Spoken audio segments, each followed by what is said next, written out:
የተባረካችሁ እግዚአብሔር ቤተሰቦች ሰላም ለእናንተ ይሁን። እንደምንድናችሁ? እንደ እግዚአብሔር በጎ ፈቃድ ደግሞ በዚህ ምሽት አብረን ተገናኝተናል።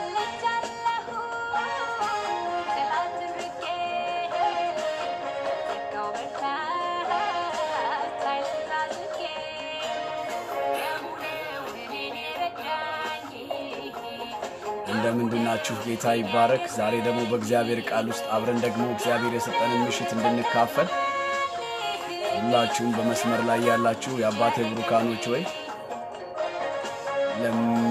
አሁን በቅርብ ላሉ ጓደኞቻችሁ ይህን ሼር አድርጓቸው። አብረን ዛሬ ደግሞ እግዚአብሔር ያስተማረኝ ድንቅ የእግዚአብሔር ቃል ምስጢር አለ። እሱን አብረን እንካፈላለን።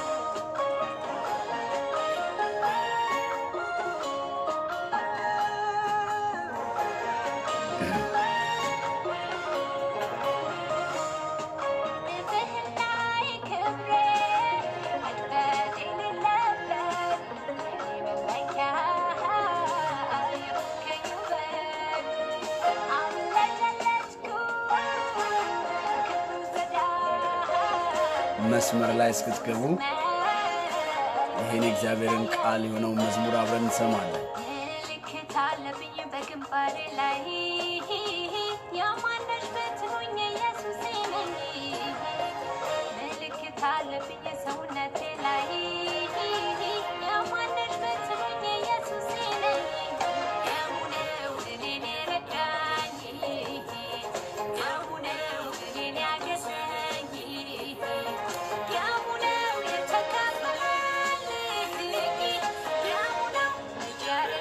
ሃሌሉያ! እውነትም ደሙ ነው፣ የክርስቶስ ኢየሱስ ደም ነው እኛን ይረዳን የሸፈነን። እውነት የክርስቶስ ደም ባይኖር ኖሮ በእግዚአብሔር ፊት በዚህ ምድር ላይ በዚህ ክፉ ዓለም ውስጥ መቆም አንችልም፣ ማገልገልም አንችልም። ከሳሾች በበዙበት ዓለም በክፋት በተሞላችበት ጊዜ ውስጥ በጽድቅ የእግዚአብሔርን ነገር ለመኖር የረዳን እግዚአብሔር ነው። እግዚአብሔር የተባረከ ይሁን። ጌታ ኢየሱስ ይባረክ። እንደምንድናችሁ? ደህና ናችሁልኝ? እግዚአብሔር ይባረክ።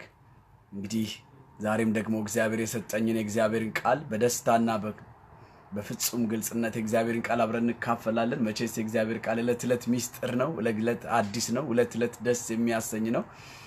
በዚህ በተገለጠው በእግዚአብሔር ቃል ውስጥ ደግሞ እግዚአብሔር ዛሬ በቃ ለብዙ ጊዜ ልቤን በቃ ትልቅ እምነት የሆነኝን በብዙ ጊዜ ለኔም ለቤተሰቤም በብዙ ወገኖች መካከልም ይሄን ቃል ተካፈልኩበት ቦታ ሁሉ ላይ ብዙ የእግዚአብሔር ሰዎች ትልልቅ የእግዚአብሔርን ተአምራት ትልልቅ የእግዚአብሔርን ድል በህይወታቸው የተጎናጸፉበት ዛሬ ደግሞ ወደ እናንተ እንዳካፍሉ ልቤን ሞልቶኛል። ያንን የእግዚአብሔርን ቃል ነው ይዤላችሁ የመጣሁት።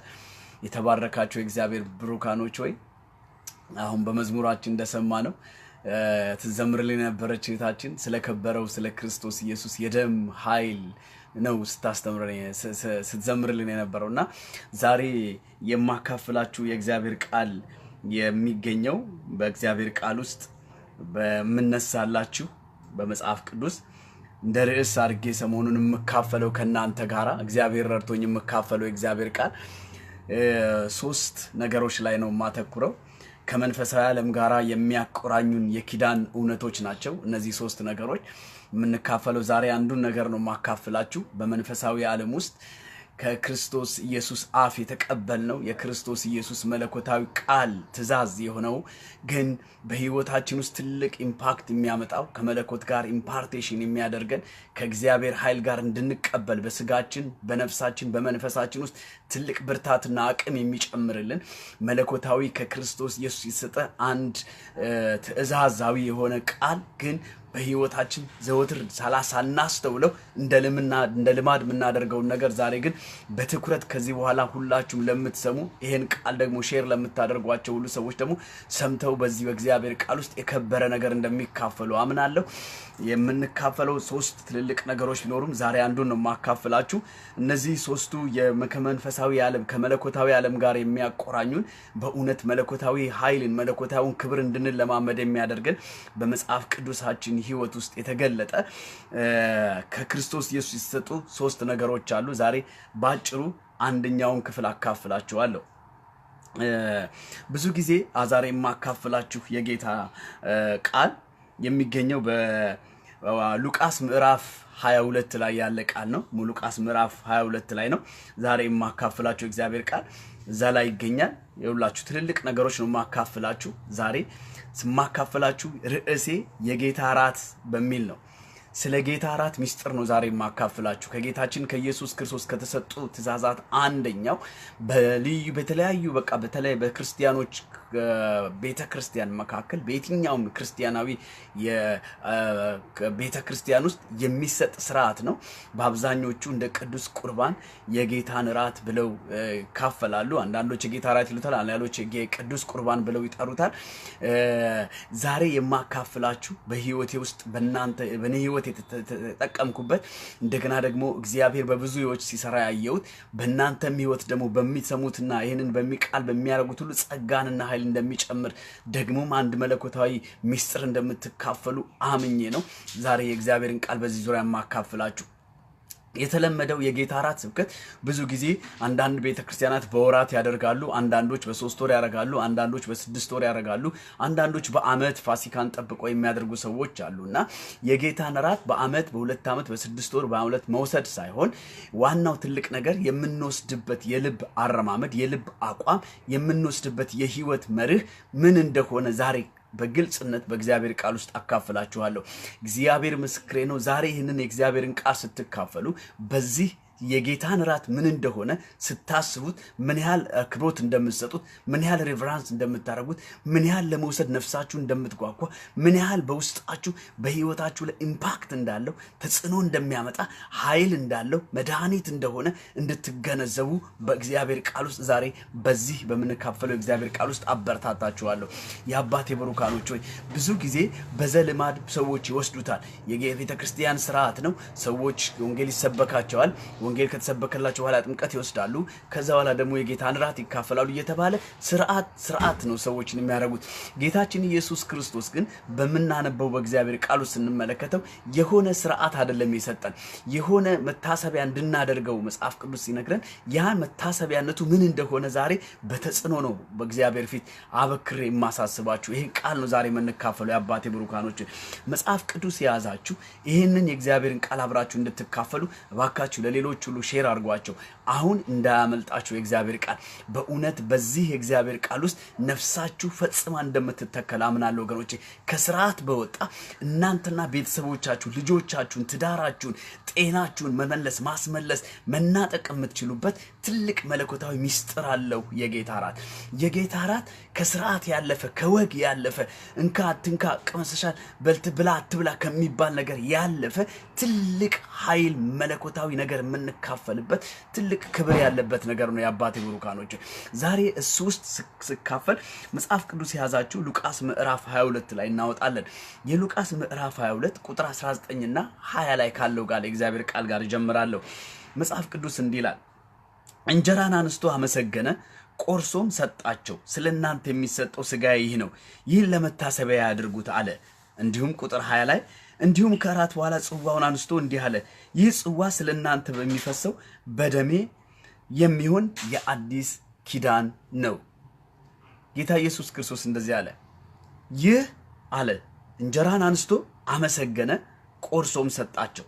ተመልከቱ፣ ጌታ ከዚህ ምድር ያለውን አገልግሎት ጨርሶ ከዛ ወደ ሰማይ ሊሄድ ወደ መጣበት ሊሄድ ከላይ መጥቷልና ወደ ላይ ሊሄድ በሰው ልጆች ህይወት ውስጥ አሳልፎ ራሱን ስለ ሰው ልጆች የሚገባውን መከራ ከፍሎ የሰው ልጆች የመጨረሻውን ዕዳ የኃጢአትን ዕዳ ተቀብሎ በመለኮት በተዘጋጀለት ስፍራ በአብ ቀኝ ስለኛ እንደገና ሊቀመጥ እንደገና በአብ ቀኝ ሆኖ ስለኛ በእግዚአብሔር ፊት ሊሆን ሊታይልን አብ እኛን ኃጢአተኞችን እንዲያይ ክርስቶስ ኢየሱስ መካከለኛ ሊሆን እርሱ በሰማያት ዘንድ በሰማያት በእግዚአብሔር ቀኝ ሊቀመጥ የመጨረሻዋ ቀን ላይ ነው ያለው።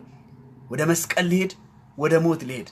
ታዲያ በዚህ ቀን ነው ደቀ መዛሙርቶቹን በፋሲካ ዕለት ኢየሱስ ክርስቶስ ጠራቸው። ስሙኝ፣ ኢየሱስ ይሄ የመጀመሪያው ጊዜ አልነበረም ከደቀ መዛሙርት ጋር። ከዚህ በፊት በነበረበት ባገለገለበት ጊዜ ሁሉ የፋሲካ እራት የተለመደ ነው። ሰዎች ሁሉ የፋሲካን እራት አይሁዶች ያደርጋሉ። ከነሱ ጋርም ከአንድ ጊዜም 2 ጊዜ አድርጓል። ለ3 ዓመት ነውና አብሯቸው ያሳለፈው። የመጨረሻውን የ3ኛ ዓመት የፋሲካ በዓል ግን ለየት የሚያሰኘው ጌታ ኢየሱስ ክርስቶስ ጠራቸው። ከዚህ በፊት እንዳደረጉት አይነት የፋሲካን ራት እንዲመገብ አይደለም የፈለገው። ከዚህ በፊት እንደበሉ አይነት ነገር አይደለም።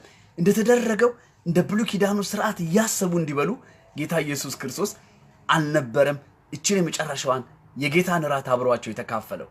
የአባቴ ብሩካኖች የጌታ ራት መጽሐፍ ቅዱስ ሲነግረን የቅዱስ ቁርባን ስርዓት ማለት አይደለም። የጌታ ራት የቅዱስ ቁርባን ስርዓት አይደለም። የቅዱስ ቁርባን ስርዓት እና የጌታ ራት ፈጽሞ ይለያያሉ። የቅዱስ ቁርባን ስርዓት በብሉይ ኪዳን ውስጥ ስናነብ መጽሐፍ ቅዱስ ወደ የተለያዩ የቅዱስ ቁርባን አይነቶች አሉ። የቅዱስ ቁርባንና የጌታ ራት ይለያያል። ቅዱስ ቁርባን ማለት ከዘላለም አምላክ ከእግዚአብሔር ዘንድ ትእዛዝ ተሰጥቶ፣ በደንብ ስሙኝ፣ ከእግዚአብሔር ከሰራዊት ጌታ ከእግዚአብሔር ለእስራኤላውያኖች የተሰጠ ትእዛዝ እነሱ እንዲያደርጉት ወደ እግዚአብሔርም እንዲያቀርቡት የታዘዙት የትኛውም ነገር በእግዚአብሔር ፊት ቁርባን ይባላል። ቁርባን ማለት ከመለኮት ትእዛዝ ይወጣለት እንዲደረግለት እንዲሆን የፈለገው ያ ነገር ቁርባን ተብሎ ይባላል። የጌታ ራት ግን መጽሐፍ ቅዱስ እንድንበላው እንድንጠጣው የተሰጠን መለኮታዊ መታሰቢያ ነው። መታሰቢያ አድርጉኝ ሲል ሰዎች እንደሚያደርጉት እንደ ሞት ዓመት መታሰቢያ አይደለም። ሰዎች የሞተባቸውን ዘመድ ለማሰብ በዓመት ውስጥ ወይም በተለያየ ቀናት ቆጥረው ለሞት ሰው መታሰቢያ አድርገው ምግብ ያዘጋጃሉ፣ ድሆችን ይመግባሉ፣ ሰዎችን ጠርተው ይሰጣሉ፣ ለሰዎች ያከፋፍላሉ። ወገኖቼ ጌታ ኢየሱስ ክርስቶስ የሞት መታሰቢያን አይደለም የሰጣቸው። የጌታ ራት የሞተ መታሰቢያ አይደለም። ያለፈውን 3 ዓመት ተኩል ወይም ደግሞ ከቤተሰቦቹ ጋር ወይም ከአይሁድ ጋር የኖረበትን 33 ዓመት ተኩል ለማሰብ እንዲህ ነበር ለማለት አይደለም የሰጣቸው። ጌታ ኢየሱስ እንጀራን አንስቶ ቆርሶ ሲሰጣቸው የሰጣቸው ያ መታሰቢያ አድርጉት ሲላቸው ከዚህ በኋላ ከተቀበሉበት ከሚበሉበት ከሚጠጡበት በኋላ በክርስቶስ ኢየሱስ የሚደረግላቸውን የተደረገውን በሞቱ በትንሣኤው በቀብሩ በሲኦል መግባቱ በትንሣኤው ኃይል ሁሉ የተደረገውን እንዲያስቡ እንዲያሰላስሉ በዛ ውስጥ የሚካፈሉት መለኮታዊ ምስጢር ስላለ ነው ጌታ ኢየሱስ ክርስቶስ ያንን የሰጣቸው። መታሰቢያ ማለት ያ እንጂ የሞት ዓመት መታሰቢያ አይደለም። ደግሞ የምንካፈለው የጌታ ራት እንጂ ቁርባን አይደለም። ቁርባን ሰዎች ይሉታል። ቁርባን በመጽሐፍ ቅዱስ ስትመለከቱ ወደ 6 አይነት የተለያዩ ቁርባኖች አሉ። መጽሐፍ ቅዱስ ላይ ጌታ እግዚአብሔር በብሉይ ኪዳን ያዘዛቸው 6 አላቸው። ቃል በቃል ለእናንተ ለመናገር ያህል የእሳት ቁርባን የሚባል አለ። መጽሐፍ ቅዱስ የእሳት ቁርባን አለ። እግዚአብሔር የእሳት ቁርባን እንዲቀርብለት ይፈልጋል። ማንም የደህንነት መስዋዕት ሲወጣ የሚቀርባቸው የደህንነት መስዋዕቶች ወይም ደግሞ የእሳት ቁርባን አሁን መነግራችሁ 6 ቁርባኖች የእህል ቁርባን ሊሆን ይችላል፣ የመጠጥ ቁርባን ሊሆን ይችላል፣ የስጋ ቁርባን ሊሆን ይችላል። ወገኖቼ የተለያየ የገንዘብ ቁርባን ሊሆን ይችላል። ወደ እግዚአብሔር ፊት በእግዚአብሔር ትእዛዝ መሰረት ሰዎች የተቀበሉት እነሱ ቁርባን ሆነው ለእግዚአብሔር የሚሰጡ ነገሮች የተለያዩ 6 ነገሮች አሉ። አንደኛው ቅድም እንደነገርኳችሁ የእሳት ቁርባን ነው። የእሳት ቁርባን እግዚአብሔር እንደ ጣፋጭ ሽታ ሊያሸተው የእሳት ቁርባን እንዲቃጠልለት ፈልጓል። ያ የእሳት ቁርባን ጧትና ማታ በእስራኤል ፊት በካህኑ ያነደዋል። ሁሉም እግዚአብሔርን በሚወክል የእስራኤልን ሕዝብ ኃጢአት፣ የእስራኤልን ሕዝብ በደል፣ የእስራኤልን ሕዝብ መተላለፍ ሁሉ የሚደመስሰው በየቀኑ እግዚአብሔር ፊት መታሰቢያ እንዲያገኙ በእግዚአብሔር ፊት ጧትና ማታ ያለማቋረጥ የሚቃጠል በእግዚአብሔር ፊት ሕዝቡን እንዲያስብ እንዲያሸተው የሚያደርግ የእሳት ቁርባን አለ። ያ የእህል ቁርባን ሊሆን ይችላል። እግዚአብሔር አምጡልኝ የእህልን ቁርባን የእንስሳትን ቁርባን ብሏቸው እነሱ መጥተው በእግዚአብሔር ፊት ይቃጠላሉ። የሚቃጠለው ይቃጠላል። ቆዳው ተነስቶ ለካህኑ ይሰጠዋል። ሌሎች ሁሉ ስጋ ሁሉ በሰውነቱ ይቃጠላል። ፈርሱ ምናምን ይጣላል። ወገኖቼ የሚቃጠል የእሳት ቁርባን አለ። መጽሐፍ ቅዱስ ስታነቡ እናንተ ማንበብ ትችላላችሁ። ዘጸአት ምዕራፍ 29 ላይ መጽሐፍ ቅዱስ ሙሉን ስታነቡ ስለ እሳት ቁርባን ማየት ትችላላችሁ። በዘሌዋውያን ምዕራፍ 6 ላይ ሙሉ ማየት ትችላላችሁ ስለ እሳት ቁርባን። ወገኖቼ እግዚአብሔር የእሳት ቁርባንን ይፈልግ ነበር። ለእግዚአብሔር የቀረበ የእሳት ቁርባን ሁሉ ለዘላለም ለልጅ ልጃችሁ እድል ፈንታችሁ እንዲሆን ከአሮን ልጆች ወንዶች ሁሉ ይበሉታል፣ የሚነካቸው ሁሉ ቅዱስ ይሆናል ይላልና ያ የሚቃጠለው የእሳት ቁርባን የሚቃጠለው የእንስሳ ስጋ የሚቀርበው የሚቃጠለው የእህል ቁርባን እግዚአብሔር ፊት ካረገ በኋላ የተረፈውን ስጋ ካህናቱ ናቸው የሚበሉት ወገኖች። ያ በእግዚአብሔር ትእዛዝ ለእግዚአብሔር የሚቀርብ የመዓዛ ሽታ ነው። ሁለተኛው የቁርባን ስርዓት መጽሐፍ ቅዱስ ላይ ስትሄዱ የሚታዩ አሁንም ዘጸአት ስታነቡ የዘጸአት 29 ላይ ስታነቡ የመወዝወዝ ቁርባን ይባላል። የመወዝወዝ ቁርባን ወይም ዌቭ ኦቨሪንግ ይባላል በእንግሊዘኛ። የቅድሙ የእሳት ቁርባን የሚባለው ወገኖች መጽሐፍ ቅዱስ ላይ የሚናገራል። በህብሪው ሆላ ይሉታል፣ ሆላ ብለው ይጠሩታል። እንደገና ደግሞ የመወዝወዝ ቁርባን ተብሎ የሚጣረው ደግሞ ይሄ ዌቭ ኦቨሪንግ ደግሞ የሚባለው ደግሞ በህብሪው ቴንፏ ይባላል ወገኖቼ። እነዚህ እግዚአብሔር የምናገራችሁ የዕብራይስጥ ቃሉ በትርጉም ስላለው ነው በእያንዳንዱ ነገር ላይና የመወዝወዝ ቁርባን ምንድነው? አሁንም ከእህል ቁርባናቸው የእስራኤል ሰዎች ወደ እግዚአብሔር ፊት በእግዚአብሔር ፊት እንዲታይላቸው ያመጣሉ። ያረሱትን የዘሩትን እነሱ ነገሮች ሁሉ በእግዚአብሔር ፊት ያመጡና በካህኑ ፊት ያሳዩታል። ዛሬ ያረስኩት ይሄ ነው፣ ዛሬ ያገባሁት ይሄ ነው፣ ዛሬ ያረስኩት የጤፍ ቢሆን የስንዴ ቢሆን የገብስ ቢሆን የበቆሎ ቢሆን የማሽላ ቢሆን ብቻ የዘሩትን እነዚህ የገብስ ዘሮችን ሁሉ የዘሩትን ዘሮች ሁሉ ያመጡና በካህኑ ፊት ያመጡታል። ካህኑ ይወስደውና ከእህሉ አይኖት በእግዚአብሔር ፊት ይወዘውዘዋል፣ ይነቀንቀዋል። ያ የመወዝወዝ ቁርባን ነው። እግዚአብሔር ነው ያዘዘው። እያንዳንዱ ከሚያገኘው ነገር ያመጣና በእግዚአብሔር ፊት የመወዝወዝ ስጦታ ያመጣል፣ ለእግዚአብሔር ያመጣሉ። አሁንም የእሳት ቁርባን ስለ በደላቸው ስለ ኃጢአታቸው ወገኖቼ ስለ መተላለፋቸው ሲያደርጉ በእግዚአብሔር ፊት የሚያመጡት መስዋዕት እንዳለ የበግ መስዋዕት፣ የፍየል መስዋዕት፣ የከብት መስዋዕት እንደሚያመጡ የጊደር መስዋዕት እንደሚያመጡ እንዲሁ ደግሞ የመወዝወዝ ቁርባን ደግሞ ከዘሩት ነገር ከሚያጭሩት ነገር በካህኑ ፊት በእግዚአብሔር ፊት እንዲታይላቸው የሚያመጡት የመወዝወዝ ቁርባን አላቸው። እግዚአብሔር ነው ይህንን ያዘዛችሁ ይዛችሁ ኑ ብሏቸው ስላለ ነው ወገኖቼ በእግዚአብሔር ፊት ነው የሚቀርበው። ሶስተኛው ቁርባን በመጽሐፍ ቅዱስ ላይ ስንመለከት የማንሳት ቁርባን ነው። ይሄ በእግዚአብሔር ሊፍት አፕ ይባላልና የማንሳት ቁርባን አሁንም ከመወዝወዝ ቁርባን ጋር የተያያዘ ነው። ግን ለየት የሚያሰኘው የመወዝወዝ ቁርባን ከሚያመጡት ሁሉ በእግዚአብሔር ፊት ካህኑ ሲወዘውዝ፣ እነዚህ ግን የማንሳት ቁርባን ግን እያንዳንዱ ካያሉ ለምሳሌ ከሊጥ ስታቦካ ከሊጥ አንዱ እንደገና ደግሞ ከእያንዳንዱ ከሚበሉት ከሚጠጡት ነገር ላይ እንደገና ካረቡት ነገር ላይ ከሚያረቡት ከቤት እንስሳ ነገሮቻቸውን ያመጡና በእግዚአብሔር ፊት እንደገና ይነሳል። በእግዚአብሔር ፊት አንስተው ከፍ ያደረገውና ካህኑ ያሳያቸዋል። ከሚያመጣው ሰውዬ ጋር ይሆንና ሰውየው በካህኑ ፊት ይቆማል፣ በሌዋዊ ፊት ይቆምና ያቀርብና በእግዚአብሔር ፊት ይነሳል። ያ የማንሳት ቁርባን ይባላል። በእግዚአብሔር ፊት እግዚአብሔር ያዘዘው ስርዓት ስለሆነ የእሳት ቁርባንም የመወዝወዝ ቁርባንም የማንሳት ቁርባንም ወገኖች ይደረጋሉ በእግዚአብሔር ፊት። እነዚህ የማንሳት ቁርባን በእስራኤል ዘንዶች ለዘላለም ለአሮን ለልጆቹ ወግ ነው ወገኖች። ከዛ በእግዚአብሔር ፊት ያነሳሉ፣ በካህኑ ፊት ጥለውለት ይሄዳሉ። በአሮንና ልጆቹ ደግሞ እነሱ ደግሞ ይወስዳሉ ወገኖች። ያ የማንሳት ቁርባን ይባላል። በአምላካቸው በእግዚአብሔር ፊት በምድራቸው ላይ ያገኙትን ዘር ሁሉ ነው የሚያመጡትና በእግዚአብሔር ፊት ይነሳል። እግዚአብሔር ሆይ ተመልከት፣ ዘሬን ተመልከት፣ ቡቃያዬን ተመልከት፣ እንስሳዬን ተመልከት፣ የዶሮ ርቤን ተመልከት፣ የላም ርቤን ተመልከት ብለው በእግዚአብሔር ፊት ያነሳሉ ከፍ አድርገው። ያ የማንሳት ቁርባን ይባላል ወገኖቼ። ታዲያ ያነሱትን ነገር አምጥተው ያመጣሉ እንዲባረክላቸው ወደ ካህኑ። እግዚአብሔር ፊትም ካህኑ ይባርክላቸዋል ወገኖቼ። ዘሁልቁ ላይ ማንሳት ታነባላችሁ።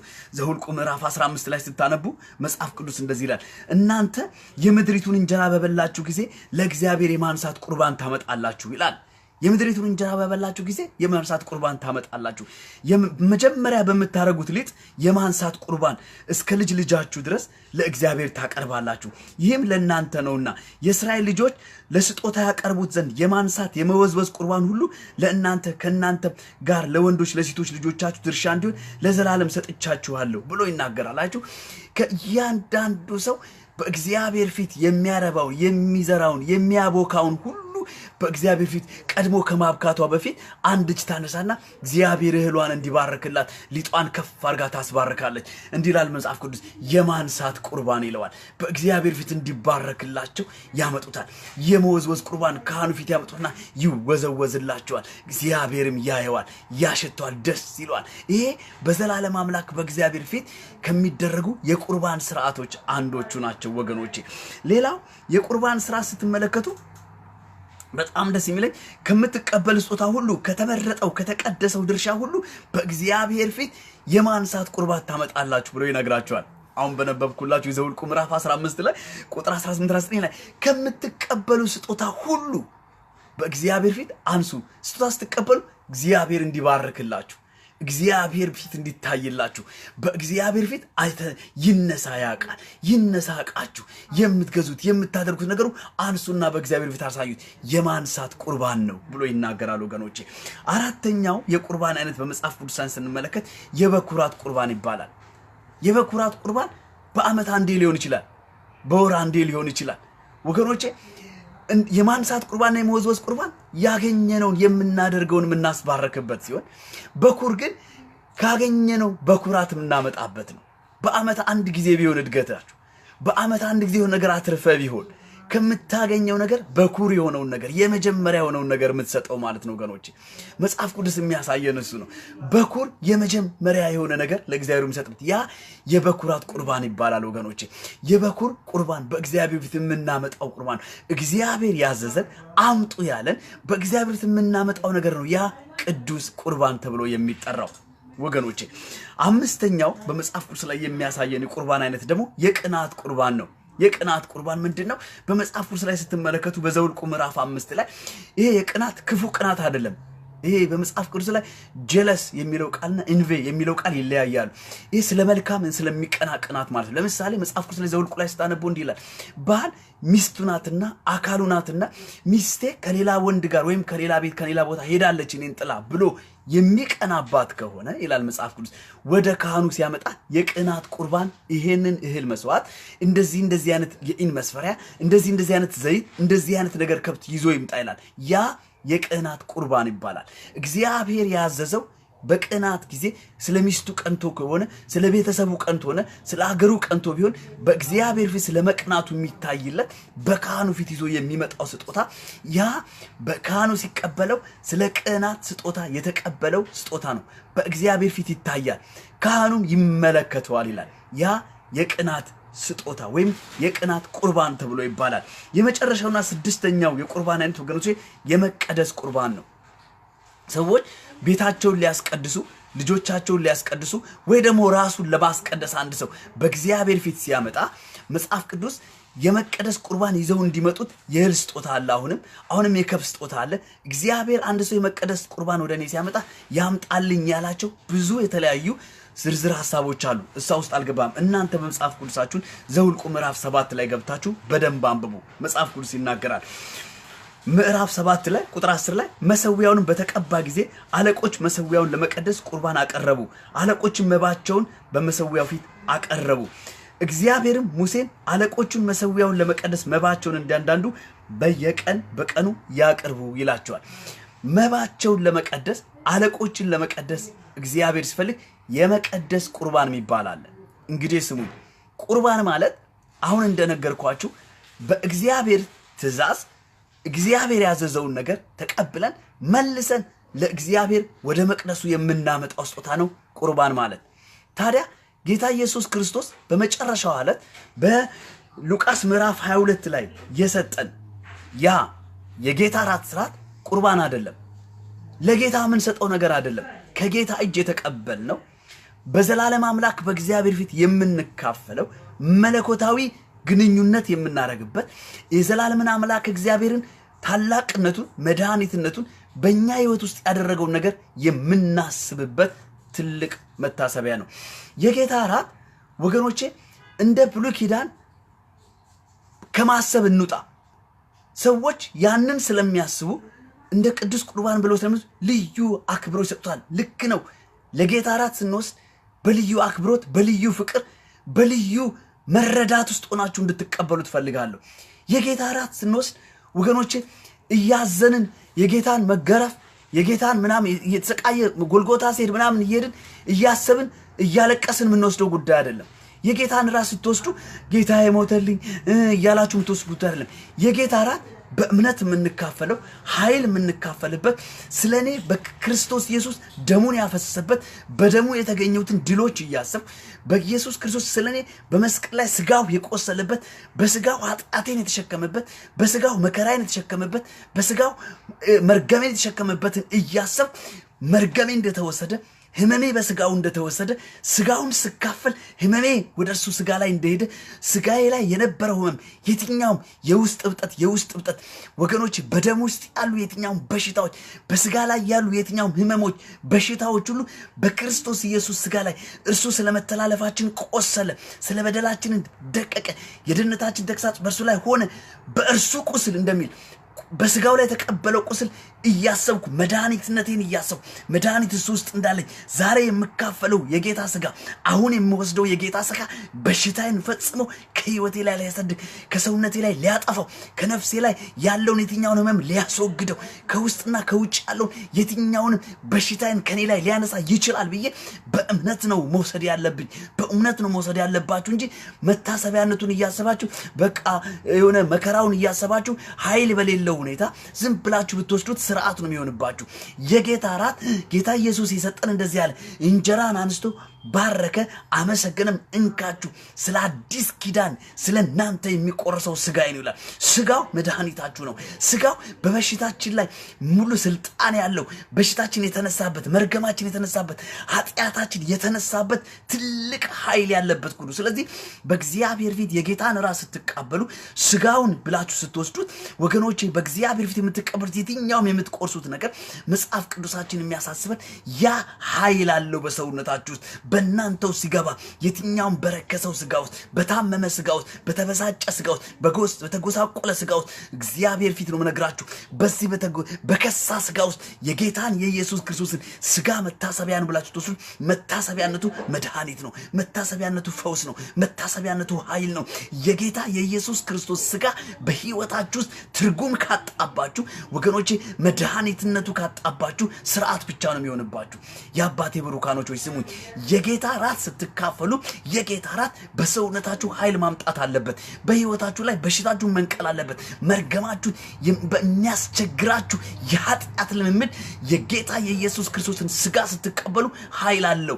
መጽሐፍ ቅዱስ ሲነግረን አንደኛ ቆሮንቶስ ምዕራፍ 10 ላይ የምንካፈለው የጌታ ጽዋ የበረከት አይደለምን ይላል። ስሙኝ በጣም ነው ማካፈላችሁ ዛሬ የእግዚአብሔር ቃል ይኸው የጌታ ራት በህይወታችሁ ውስጥ ትልቅ ምስጢር አለው። አንደኛ ቆሮንቶስ ምዕራፍ 11 ላይ እንደዚህ ይላል ይህን እንጀራ በበላችሁ ጊዜ ይህን ጽዋ በጠጣችሁ ጊዜ ሁሉ እስኪመጣ ድረስ ጌታ ሞቱን ትናገራላችሁ ይለናል።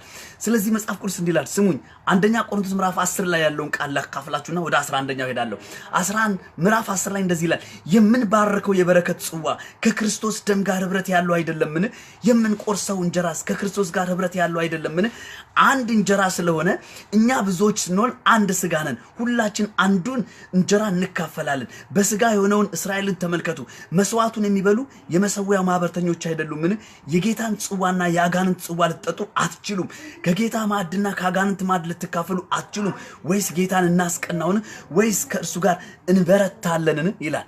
ወገኖቼ የጌታ ራት ስትካፈሉ መጽሐፍ ቅዱስ ይላል የጌታ ራት ስትካፈሉ የበረከት ጽዋ አይደለምን ብሎ ይናገራል። ወገኖቼ ከዚህ አንጻር እንደዚህ ይላል መጽሐፍ ቅዱስ የጌታን ጽዋና የአጋንንት ጽዋ መጠጣት አትችሉም። አቋም ነው። ወገኖቼ ብዙ ሰዎች እንዲላሉ ለጣዖት የተሰዋ ምግብ ብትበሉ ምንም ችግር የለበትም ካመናችሁ ይላል። መጽሐፍ ቅዱስን በትክክል ስታነቡት እንደሱ አይናገረንም። ወገኖቼ እዛ ስፍራ የሚናገረው የእግዚአብሔር ቃል የሚያወራል። በዚህ በአንደኛ ቆሮንቶስ ምዕራፍ 10 ላይ ያለው ቃል የሚያወራል። ወገኖቼ አንተ አማኝ ስለሆንክ ሄደ ያ ለአጋንንት የተሰዋ ነው ሲሉ በእምነትህ ብትበላ ምንም ትሆናለህ ምንም አትሆንም የሚል ቃል አይደለም ወገኖቼ። ስለሱ አይደለም ያ ጳውሎስ በትክክል እያወራ ነው ያለው መጽሐፍ ቅዱስ ወገኖቼ። ስለ ወንድምህ ህሊና እንጂ ስለ ሌላው ህሊና ስላለ እንጂ ብበላ ችግር የለውም ብለህ ይላል መጽሐፍ ቅዱስ ይላል። የጌታን ጽዋና የአጋንንት ጽዋ ልትበሉ አትችሉም። አቋም ነው። ይሄን አቋም በትክክል ለነፍሳችሁ ነግራችኋለሁ ዛሬ ወገኖቼ። አንዳንዶች የተምታታ ቃል ይሰጧችኋል፣ አንዳንዶች የተምታታውን ይሰጧችኋል። ስለዚህ ወደ ጣዖት ቤት ሄጄ ለጣዖት እንደተሰዋ ባውቅ ወገኖቼ ሄጄ ስበላው ምንም አልሆንም ብለው ይናገራሉ። ወገኖቼ እግዚአብሔር ምስክር ነው ይላል። ከማህበሩ የሚበላ ይላል መጽሐፍ ቅዱስ። በትክክል ስሙ። ከአንዱ ማዕድ የሚበላ የማህበሩ ማዕበልተኛ ነው ይላል። ብታምንም ባታምንም ይኸው ከአጋንንት የተሰዋ መጽዋ የትኛውንም ጽዋ ከአጋንንት እንደተሰዋ እያወቅ ብትበላ ብትጠጣ ብትጠጪ ጌታ ምስክሬ ነው ከመብላት የተነሳ በእምነት እንደምትቀደስ እንዳታስበው። በጌታ ስም ቀድሼ እበላለሁ ማለት አትችልም። መጽሐፍ ቅዱስ የሚናገረው ያ ቃል ጌታ ኢየሱስ የተናገረው ከአንድ ቃል ጋር ልንገራችሁ። እንዲህ አሉ መጡና ጌታ ኢየሱስ ክርስቶስን ማቴዎስ ወንጌል ላይ እንደዚህ ያሉት፣ ሙሴ አንድ ሰው ቢፈታ የፍቺውን ጽሕፈት ይስጣት ብሏል። አንተስ መጋባትን መፋታትን ምን ትላለህ አሉት ጌታ ኢየሱስ ክርስቶስ። ጌታ ኢየሱስ እንደዚህ አለ፣ በመጀመሪያ እንደዚህ አልነበረም። መጽሐፍ ቅዱስ ሁለቱ አንድ ሥጋ ሆነዋልና መፋታት አይቻልም ብሎ በአጭር ነገገላቸው።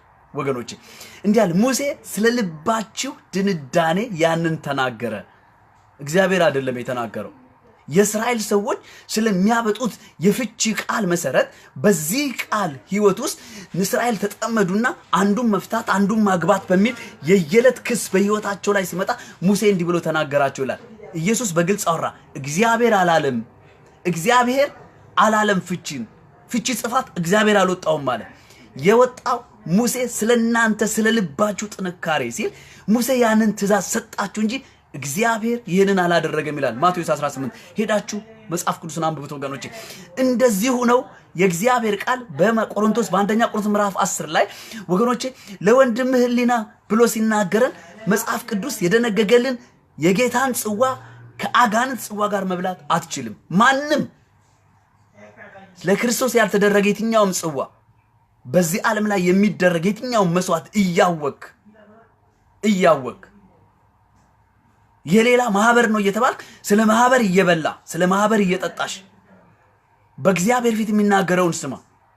ሄደ ጠንቋሽ በተሰበሰቡበት መካከል ቁጭ ብለ ስለ መስዋዕቱ ስለ አጋንንት እየተሰዋ መስዋዕት ብትበላ ወንጌል ልሰብክ ነው ብትል ወገኖቼ እግዚአብሔር እንዲህ ይላል፣ በመብላትህ ማህበርተኛ ትሆናለህ።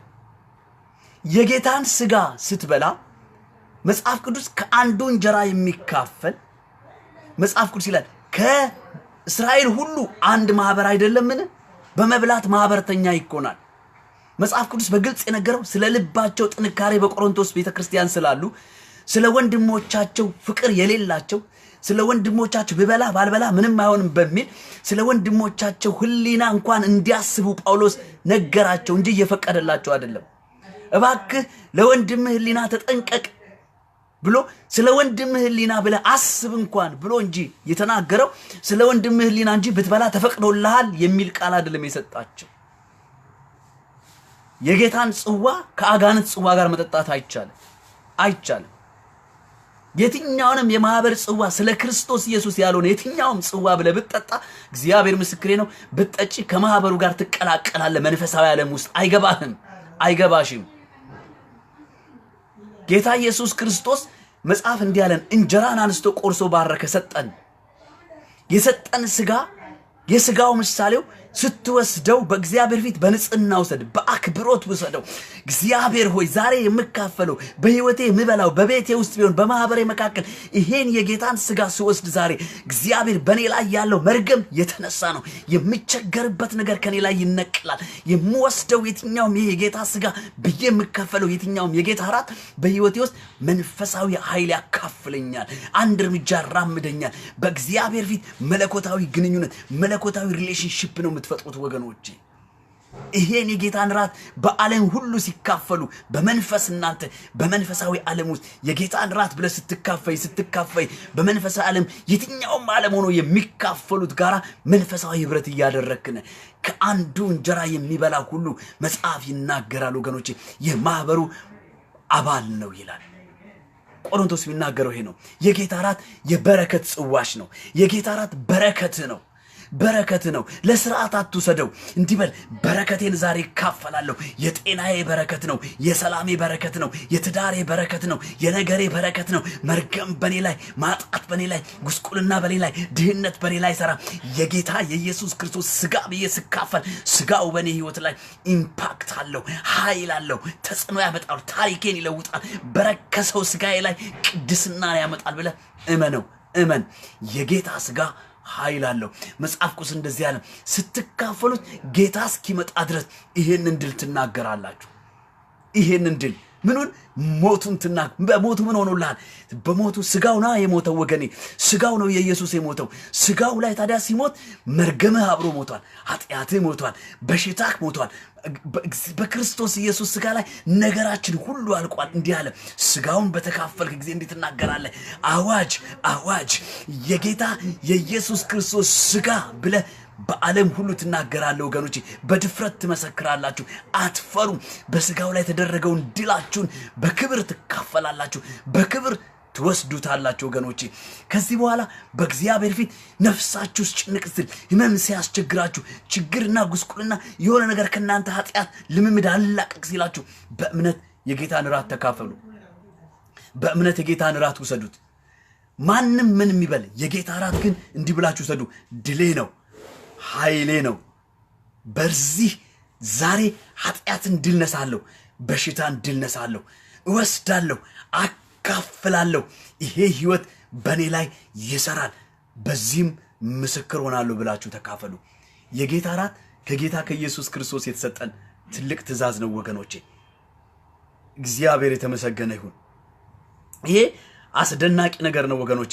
ለዚህ ነው መጽሐፍ ቅዱስ እንደዚህ ያለ አንደኛ ቆሮንቶስ ምዕራፍ 5 ላይ ይላል፣ እንግዲህ ያለ እርሾ እንዳላችሁ አዲሱን ሊጥ ትሆኑ ዘንድ አሮጌውን እርሾ አስወግዱ፣ ፋሲካችን ክርስቶስ ታርዷልና።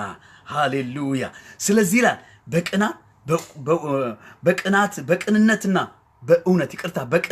በእውነት ቂጣ በዓልን እናድርግ እንጂ በአሮጌው እርሻ በክፋት ወይም በግፍ እርሾ አይደለም። ሴሰኞች ጋር እንዳትተባበሩ በመልእክት ይጽፍላችኋለሁ። በጠቅላላው በዚህ የዚህን ዓለም ሴሰኞች ወይንም ገንዘብ የሚመኙ ነጣቂዎች ወይንም ጣዖትን የሚያመልኩ አላልኩም። ይህን ቢሆን ከዓለም ልትወጡ በተገባችሁ ነበረ። አሁን ግን ወንድሞች ከሚባሉት አንዳንዶቹ፣ እህቶች ከሚባሉ አንዳንዶች ሴሰኛ ወይም ገንዘብ የምትመኝ ወይ ገንዘብ የሚመኝ ጣዖትን የሚያመልክ ወይም ተሳዳቢ ወይም ሰካራም ወይም ነጣቂ ከእርሱ ጋር ግን አትተባበሩ። በዓለም ካሉ ሰዎች ጋር አይደለም አለ። ወንድም ወይም እህት ከምትባል ጋራ እንደዚህ አይነት ባህሪ ካላችሁ ሰዎች ጋር አትተባበሩ መጽሐፍ ቅዱስ ይነግረናል። ከላይ የሚነግረን ፋሲካችን ክርስቶስ ታርዶልናልና። እንግዲህ በቅንነትና በእውነት ይላል። እውነቱና ቅንነቱ ምንድነው?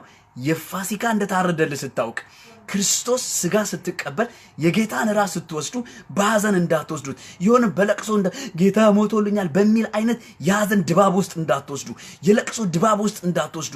እንዲህ ብላችሁ ቁሙ። ድፍረት በክርስቶስ ኢየሱስ ስጋ መግባት አግኝታችኋል። በእምነት እንዲሆኑ፣ በአክብሮት እንዲሆኑ፣ ጌታ ሆይ በአክብሮት ዛሬ ወስዳለሁ። ይህ የምካፈለው ስጋ በሉ፣ ይህ የምካፈለው ደም በሉ። በእግዚአብሔር ፊት ይህ ጽዋ የደሙ ከኃጢአቴ የነጻውበት ደም ነው። ሰላሜ የተጎናጸፍኩበት ደም ነው። ጠላቴን የረገጥኩበት ደም ነው። በደሙ እነሆ ጠላቴን ረግጫለሁ።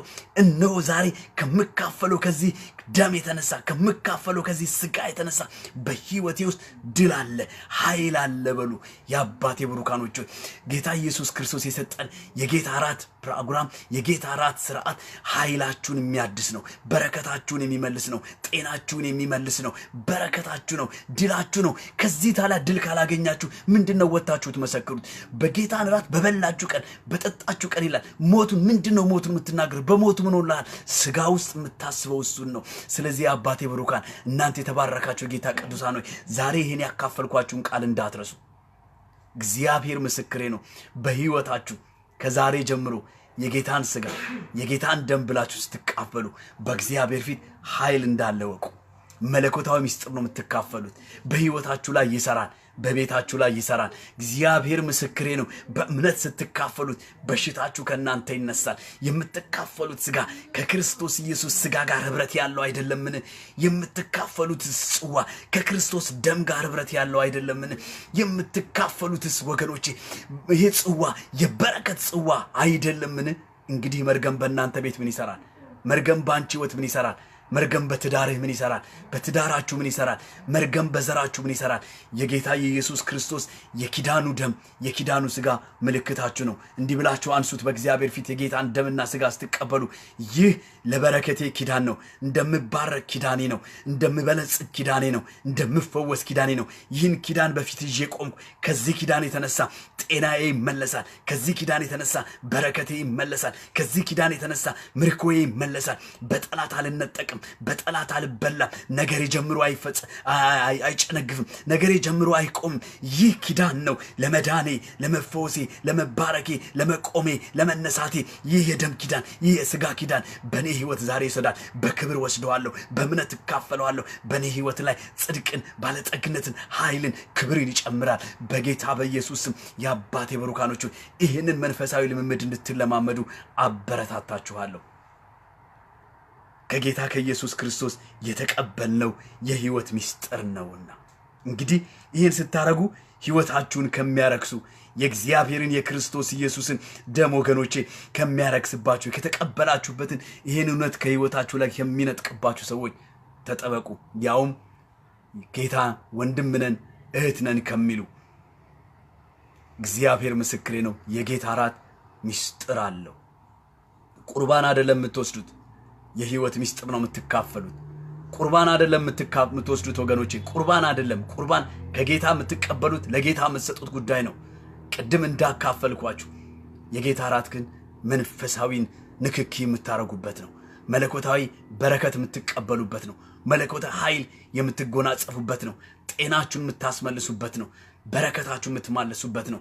እንግዲህ ነግራችኋለሁ ከአንዳንድ ሰዎች እምነት አለን ብለው ከሚናገሩ ግን በህይወታችሁ ላይ መልካምን ዘር ከማይዘሩ ይሄ ለጣዖት ከተሰዋ ነገር ከሚካፈሉ ሰዎች እንዳትበሉ መጽሐፍ ቅዱስ ያዛል። እንዳትበሉ። ያ ቃል የተጻፈው ወገኖቼ ሆይ እነሆ ልባቸው ልከኛ ላደረጉ ቆሮንቶስ ቤተክርስቲያን ላስቸገሩ ሰዎች ወገኖቼ ይልቁንስ ለወንድሞቻችሁ ሊና እንኳን አትታዘዙምን? እንደዚህ አይነት መልእክት ነው ያለው እንጂ ብሉ የሚል ፈቃድ አይደለም። ቀደም ኢየሱስ እንደተናገራችሁ ስለ ልባቸው ጥንካሬ እነሆ ፍቺ ጽፈት ስጧል እንጂ እግዚአብሔር ፍቺ ፈቅዶ አያውቅምና። የአባቴ ብሩካኖች ሆይ ይህን እውነት ነግራችኋለሁ። የጌታ ጽዋ የበረከት ጽዋ ነው። እንግዲህስ የጌታን ጽዋ ለሚበላ ሁሉ እናገራለሁ። ዛሬ በመጽሐፍ ቅዱስ ላይ የበረከት ጽዋ ነው። አነብላችኋለሁ። የምንባርከው የበረከት ጽዋ ከክርስቶስ ደም ጋር ህብረት ያለው አይደለምን? የምንቆርሰው እንጀራ ከክርስቶስ ስጋ ጋር ህብረት ያለው አይደለምን? አንድ እንጀራ ስለሆነ እኛ ብዙዎች ስንሆን አንድ ስጋ ከሁላችን ጋር ሁላችን አንዱ ስጋ እንካፈላለን። በስጋ የሆነውን እስራኤል ተመልከቱ። መስዋዕቱን የሚበሉ የመሰዊያው ማህበርተኞች ናቸው። ከአጋንንት ወይም ከሌላ ጽዋ ጋር የምትካፈሉ ሰዎች የማህበሩ ባለቤት ናችሁ። የማህበሩ ማህበርተኛ ናችሁ። መጽሐፍ ቅዱስ ነው ያለው። ላመቻመችላችሁ አልወድም። መጽሐፍ ቅዱስ እንዲህ ይላል፣ ማህበርተኛ ነህ ካለ ህሊናህን ሽጠህ አምኛለሁ፣ እምነቴ ነው፣ ጸልያለሁ ብትል አያዋጣህም፣ አያዋጣሽም። እንዲህ ይላል፣ የሚበላ ከማህበሩ ተካረሰው ነገር የሚበላ ሁሉ የማህበሩ አባል ነው። ከአጋንንት ጽዋ ከተሰዉ ነገሮች ላይ ለጌታ ካልሆነ ጽዋ ጋር የምትካፈሉ የትኛውም ጽዋ ላንተ የበረከት አይደለም፣ የመርገም ነው። ከጠላት ጋር ህብረት እያደረክ ነው፣ ህብረት እያረክሽ ነው። ተለይ። እግዚአብሔር ምስክሬ ነው። በእግዚአብሔር ፊት የጌታን እራት በቅዱስ ፍርሃት፣ በቅዱስ አክብሮት፣ በእምነት ህይወታችሁን ተካፈሉት። እንዲህ ያለ የምንካፈለው የበረከት ጽዋ አይደለምን? ተባረኩ። የአባቴ ብሩካኖች ሆይ እወዳችኋለሁ። እግዚአብሔር ምስክሬ ነው። ከዚህ ከእግዚአብሔር ቃል በህይወታችሁ አንዳች ነገር እንደሚቀርላችሁ አምናለሁ። በሚቀጥለው ሌላውን የክርስቶስ ኢየሱስ መለኮታዊ ትእዛዝ ከመለኮታዊ መንፈሳዊ አካል ጋር የሚያገናኘንን ምስጢር አካፍላችኋለሁ። ወዳችኋለሁ። ለሚሰሙ ሁሉ ይህን ቃል አካፍሉ። ብሩክ ሁኑ።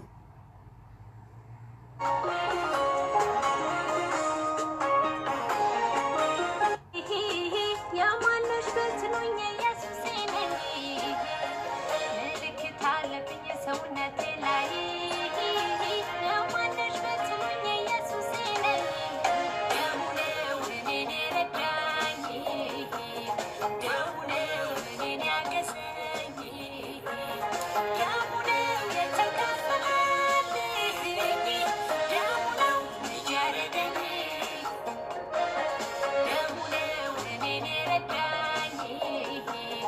ተባረኩ። ወዳችኋለሁ። ደሙ ነው ሁልጊዜ የሚያግዘን። እግዚአብሔር ትልቅ ነው ወገኖች። ሃሌሉያ። ደሙ ነው በሕይወታችን ላይ ምስጢር ያለው ሞትን የተሻገርንበት ከሞት ያመለጥንበትና በድንቅ መገለጥ ይሄን የጌታን ራት እንደምትወስዱ ተስፋ አረጋለሁ። አሜን።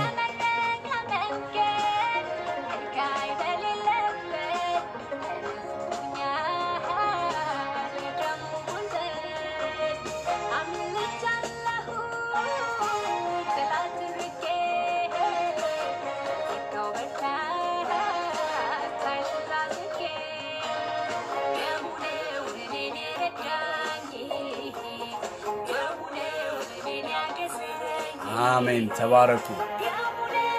ለሌሎች ሁሉ አካፍሏቸው። ብሩክ ሁኑ።